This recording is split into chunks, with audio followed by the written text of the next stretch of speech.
కొన్ని నిమిషాలు మన దేవుని స్తుతించి ఆరాధించుకుందాం.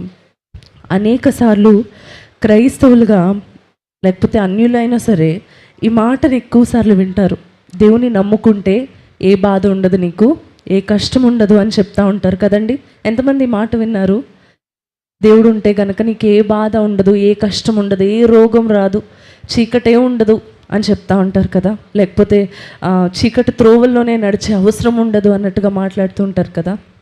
నిజానికైతే దేవుడు ఉన్నా సరే బాధలు, కష్టాలు, రోగాలు ఈ లోకంలో చీకటి దారుల్లో నడవాల్సి ఉంటుంది. కానీ దేవుడు లేని బ్రతుకులాగా వాటిలో కుమిలిపోయి భయపడిపోయే అవసరం ఉండదండి. ఈ లోకంలో కష్టాలు ఎదురవుతాయి, దేవుని నమ్ముకుంటే కష్టాలు ఎదురవుతాయి, విశ్వాసానికి పరీక్షలు ఎదురవుతూ ఉంటాయి, భయాలు ఎదురవుతాయి దేవుని నమ్ముకున్నా సరే. కానీ వాటన్నిటిలో నా దేవుడు నాకు తోడై ఉన్నాడనే విశ్వాసం మనం కలిగి ఉండగలుగుతాం, ధైర్యం మనం కలిగి ఉంటాం.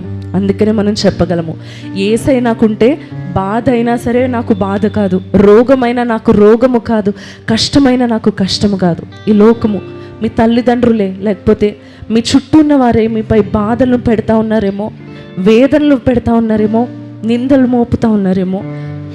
ప్రభు అంటా ఉన్నాడు, నేను నీకు తోడుండగా నీకే బాధ లేదు, బాధపడద్దు, నేను నీకు ధైర్యంగా ఉన్నానని చెప్పి దేవుడు మాటిస్తూ ఉన్నాడు.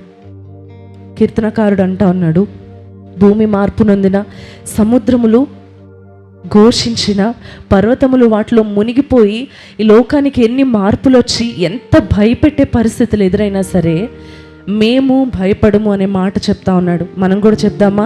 మేము భయపడము. చెప్తారా అండి? మేము భయపడను. I will not fear.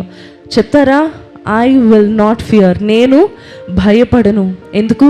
నాకు తోడై ఉన్నవాడు, నన్ను నడిపించువాడు, నన్ను కాపాడువాడు సర్వశక్తిమంతుడైన దేవుడు. హీఈస్ అన్ ఓమ్నిపోటెంట్ గాడ్.